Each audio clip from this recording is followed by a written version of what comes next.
All right, so picture this. You're this guy, and you've climbed all the way to the top, and you're winning these battles. Like you're Alexander the Great himself. Right. You're at the top of the world, right? But then imagine everything just comes crashing down around you. Oh, wow. That's Heraclius' story. Yeah. Byzantine emperor.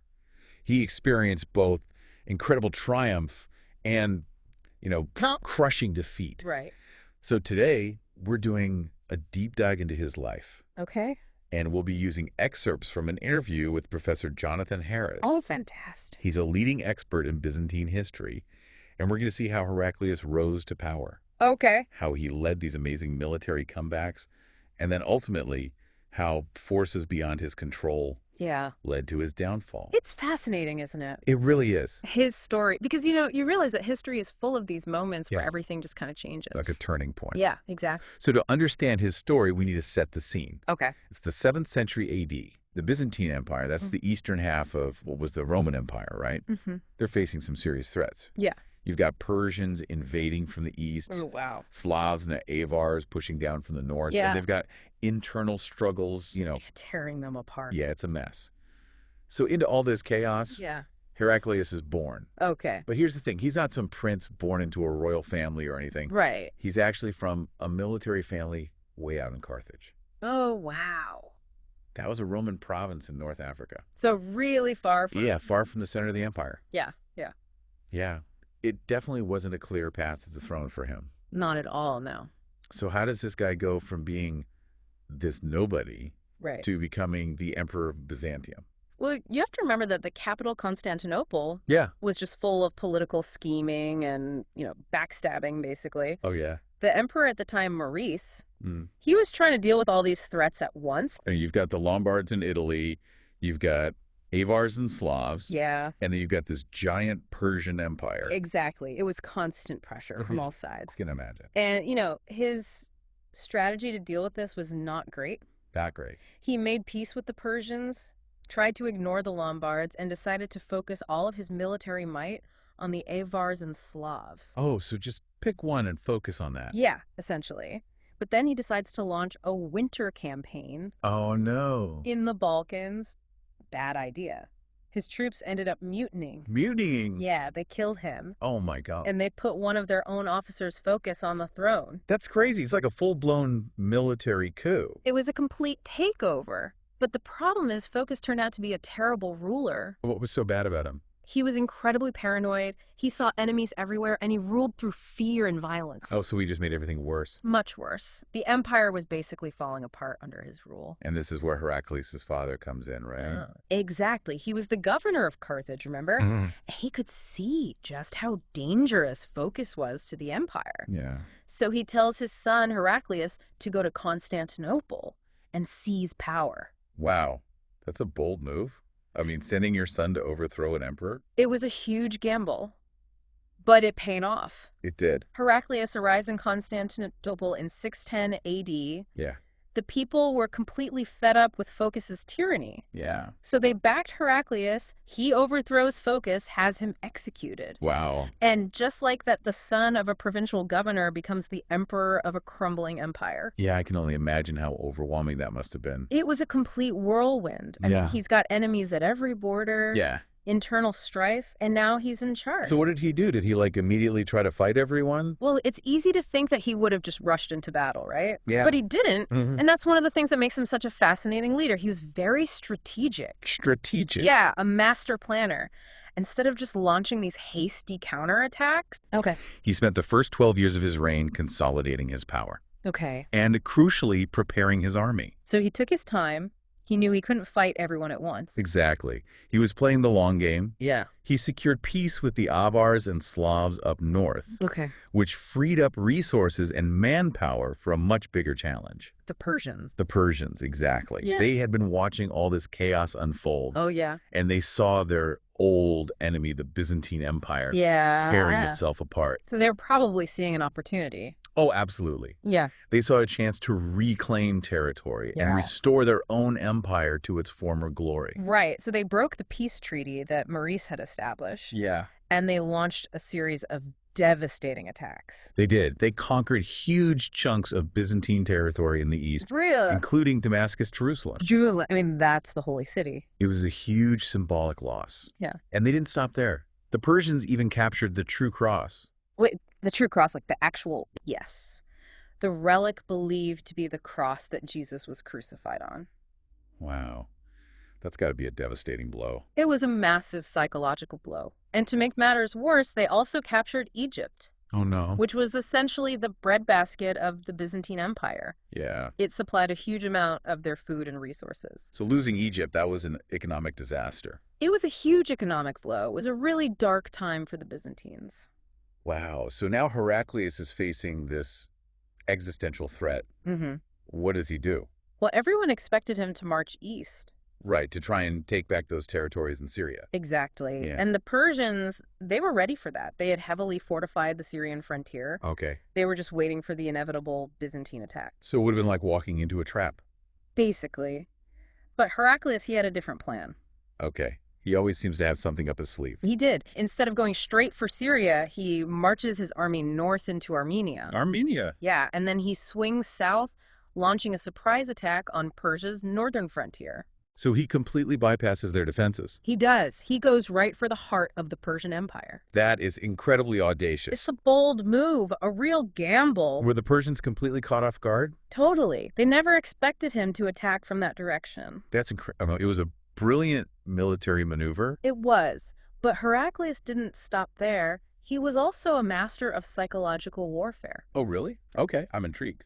He knew that he needed to motivate his troops, Yeah. rally the people, and demoralize the enemy. How to do that? Well, he framed the entire conflict as a holy war. A holy war. Yeah, a crusade against the Persians who had desecrated Jerusalem Right. and stolen the true cross. It was a religious era. I mean, that kind of rhetoric must have been incredibly powerful. Oh, it was. He basically presented it as good versus evil. Us versus them. Exactly, Christianity against the pagan Persians. Even though the Persians followed Zoroastrianism. They did, but the message resonated. It simplified things for the Byzantine people. It gave them a cause to rally behind. Right. And he even went so far as to mirror the Persians' actions. He did when Wow. he captured the Persian city of Gunzaka, Yeah. which housed a revered fire temple. Mm-hmm. He ordered the sacred fires extinguished and the temple desecrated. So basically an eye for an eye. Exactly. He wanted to show the Persians that he was willing to play by their rules. What was the impact of that? Well, for the Byzantines, it fueled their sense of righteous anger Mm-hmm. and determination. And for the Persians, it was demoralizing. Right. It chipped away at their morale, Yes. Yeah. seeing their sacred spaces violated. So things are really starting to shift in Heraclius' favor. They are. The momentum had changed. He was on the offensive. This is building up to something big, isn't it? It is. The stage is set for the Battle of Nineveh in 627 AD. Nineveh. This is where it all comes to a head. This is the culmination of Heraclius' campaign. All right, well, we'll have to dive into that in part 2 of our deep dive. So last time we were talking about Heraclius Yeah. and how he was about to face the Persians. At Nineveh. Right. Yeah, at Nineveh. This was the battle he had been building towards for years. Like he was setting up the pieces on a chessboard. Exactly. And Nineveh was the culmination of all his planning Yeah. and preparation. Heraclius, he chose the battlefield. So he was in control. He was forcing the Persians to fight on his terms. Smart. And his army, I mean, they had to be ready for anything after all that. They were battle-hardened experience, plus they were fueled by this religious fervor. Right, it was a holy war to them. Exactly. They wanted to avenge the humiliation of those earlier Persian victories. I can only imagine what the atmosphere must have been like. Oh, intense. The tension, the anticipation. Absolutely. So tell me, what do you think happened when those two armies finally clashed? Well, I mean, knowing Heraclius, it probably didn't go well for the Persians. You're right. It was a decisive victory for Heraclius. Really? The Persian army was completely routed. Their power was broken. Wow. So that was it for the Persians? Pretty much. It was a testament to Heraclius' skill. As a military leader? Absolutely. His strategic brilliance, his ability to inspire his troops, Yeah. and totally outmaneuver his opponents. That victory, I mean, that must have sent shockwaves through the whole region. Oh, it did. You know, Yeah. for the Persians, it was a total disaster. Yeah. Their king Khosrow II, he was overthrown and murdered by his own son. Oh. And the empire itself, it descended into civil war. So they're completely falling apart. Yeah, and that paved the way for their eventual conquest by, you guessed it, The Arabs. the Arabs. It's crazy how everything's connected. It is. And for Heraclius, this was the absolute pinnacle of his success. Yeah, he did the impossible. Defeated an empire that everyone thought was invincible. It was an incredible achievement. He regained all those lost territories. He brought the true cross back to Jerusalem. Yeah. And he witnessed the downfall of his greatest enemy. At that moment, he was up there with the greats. He was, alongside Alexander the Great, Julius Caesar, one of history's greatest military leaders. But like we've been saying, history is full of twists and turns. Yep. So while Heraclius is celebrating his victory, there's this new force gaining strength. Uh-oh. And it was about to challenge everything he'd fought for. You're talking about the rise of Islam? Islam. Yeah. Coming out of the Arabian Peninsula. Yeah, a place that most people just saw as this backwater. Right, like a bunch of warring tribes. Exactly. So they weren't really seen as a threat to big empires like Byzantium, were they? Not really. Up until this point, the Arabian Peninsula was pretty divided. Okay. They had all these different tribes constantly fighting among themselves. Sometimes they'd serve as mercenaries for the Byzantines or the Persians. Right. But they weren't really a major threat. More of a nuisance, really. So how did this seemingly insignificant region become the source of such a powerful force? Well, it all started with the emergence of Prophet Muhammad. Okay. And his teachings. He preached a message of monotheism, submission to the one God, Allah, and unity among the Arab tribes. So this is where Islam emerges, and it starts to have this huge impact, not just spiritually, but politically too. Exactly. Islam, it provided this powerful unifying force. Okay. It transcended those old tribal loyalties. So it brought them all together. Yeah, and it offered a new vision for the Arab people. A vision that resonated with them. Absolutely. And it spread quickly. By the time Muhammad died in 632 AD, much of the Arabian Peninsula was unified under the banner of Islam. Wow. This newfound unity, combined with the zeal of their new faith, made them a force to be reckoned with. A force that was about to make his presence known on the world stage. Exactly. Under Muhammad's successors, the caliphs, they started looking outward. Beyond the Arabian Peninsula. Yeah, beyond. And they saw these two empires weakened by years of war. Byzantium and Persia. Exactly. And they saw an opportunity. Of course. They saw weakness. They did. And they started testing the waters, launching small-scale raids into Byzantine and Persian territory. Just to see what they could get away with. Yeah, and what they found was that the defenses were weaker than they expected. Oh, so those little raids, they emboldened them? They did. What started as raids soon escalated into full-blown invasions. Wow. So this is where Heraclius, fresh off his victory over the Persians, he faces this entirely new threat. He does. Did he realize the danger they posed? Well, that's actually a bit of a mystery. Really? Yeah, some historians believe that he was already in decline by this point. In decline, like his health? Yeah, both physically and mentally exhausted by years of war. Yeah, it makes sense. And possibly suffering from an illness. Right, like we talked about before. Yeah, his strange behavior after returning from Persia. Yeah. His reluctance to enter Constantinople. Do you think that was a sign of a deeper problem? It's possible. Yeah. You know, those accounts, they paint a picture of a leader who was not at his best. Right. It's possible that his decline, Yeah. both physically and mentally, affected his ability to respond to the Arab threat. So he might have underestimated them. He might have. At first, the Byzantines, they seemed to dismiss the Arabs as just another group of raiders. Yeah, like the ones they dealt with in the past. They didn't foresee the scale. Or the intensity. Exactly. Of the Arab conquests that were about to unfold. And those conquests, I mean, they happened so fast. They did, incredibly swift. Yeah. The key moment came in 636 AD at the Battle of Yarmouk. Yarmouk. This is one of those battles that changed the course of history. It was a turning point for the Byzantine Empire. What do you know about it? Well, I know it was a major defeat for the Byzantines. You're right. Unfortunately, our understanding of the battle is limited. How come? Well, the accounts we have, they were written centuries later. Okay. And they often contradict each other. So it's like trying to piece together a puzzle with missing pieces. Exactly. Yeah. We're looking through this fog of time, trying to figure out what really happened. Right.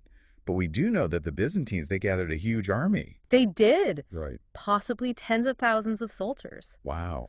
They met the Arab forces near the Yarmouk River. Okay. In what's now modern-day Syria. So this was a clash of two very different military traditions. It was the Byzantines. They were heirs to the Roman military legacy. Right, with their disciplined formations and sophisticated tactics. Exactly. And then you have the Arab armies, fueled by their religious zeal. Yeah. And their deep familiarity with desert warfare.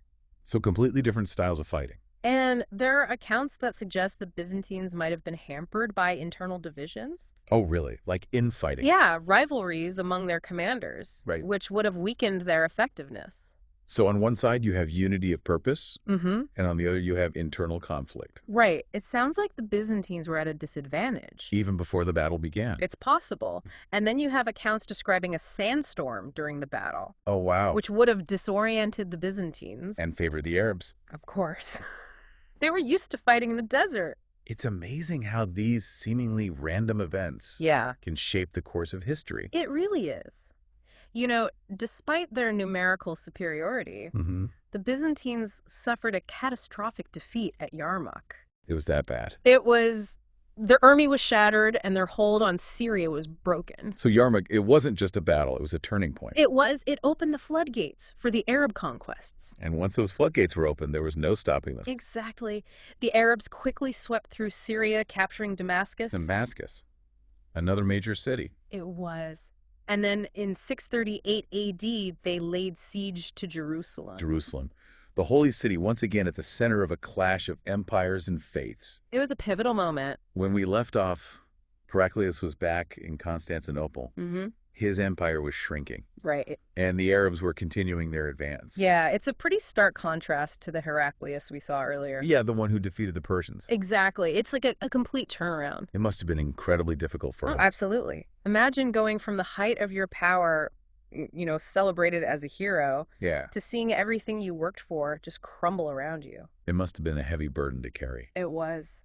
So did he try to fight back? Yeah. Did he try to launch a counteroffensive or anything?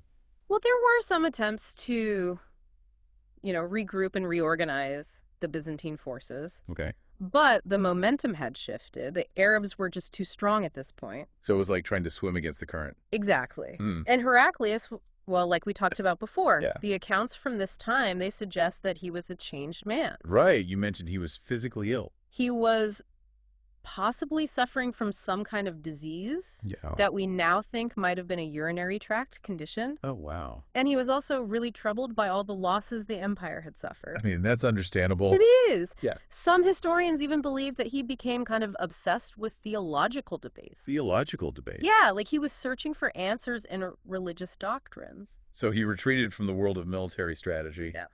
And went into the world of religion. It seems that way, almost like he was trying to make sense of everything that had happened. Yeah, like after achieving this huge victory against the Persians, now he's facing this devastating setback. It's a reminder that even the most brilliant leaders, they're still human. They're not immune to the pressures of life. Exactly. And in Heraclius' case, it seems those pressures were taking their toll. They were. And then, to make matters worse, he made a decision that would have a lasting impact on the empire. His succession plan? Right, his succession plan. It is a bit of a mess, wasn't it? It was. So Heraclius had two sons. Okay. Constantine from his first wife. And Heraclius from his second wife, Martina. But here's the thing. Martina was also his niece. His niece? Was that common back then? Marriages between close relatives, they weren't common. Okay. But they did happen, especially in the imperial family. Right, for political reasons. Exactly, to consolidate power, keep the bloodline pure. But in Heraclius' case, it seems like it was a genuine love match. Oh, well. But regardless, he decided that both his sons should inherit the throne jointly. Jointly? So they'd rule together? Yeah, with Martina serving as regent. Hold on. So a joint rule with their stepmother aunt as regent. Pretty much. That sounds like a recipe for disaster. It was, especially for an empire that was already struggling. Yeah, with all those threats and divisions. Exactly. It was a naive decision. Yeah, it seems like he didn't learn from the chaos that followed Maurice's death. You're right. So Heraclius dies in 641 AD. Okay. And he leaves behind this very precarious situation. What happened next? Well, pretty much what you'd expect.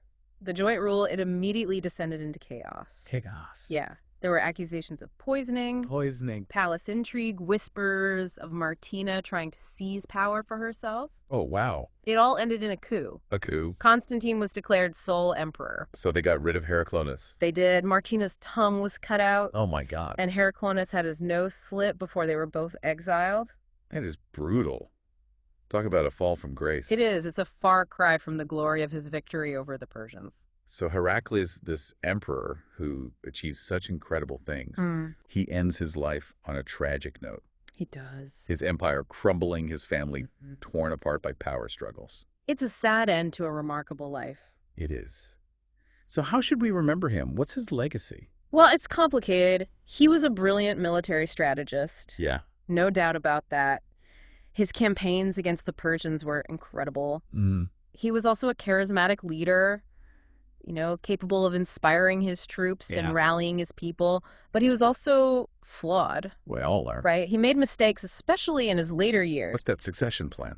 Exactly. And ultimately, I think he was a victim of circumstance. It's almost Shakespearean, isn't it? It is.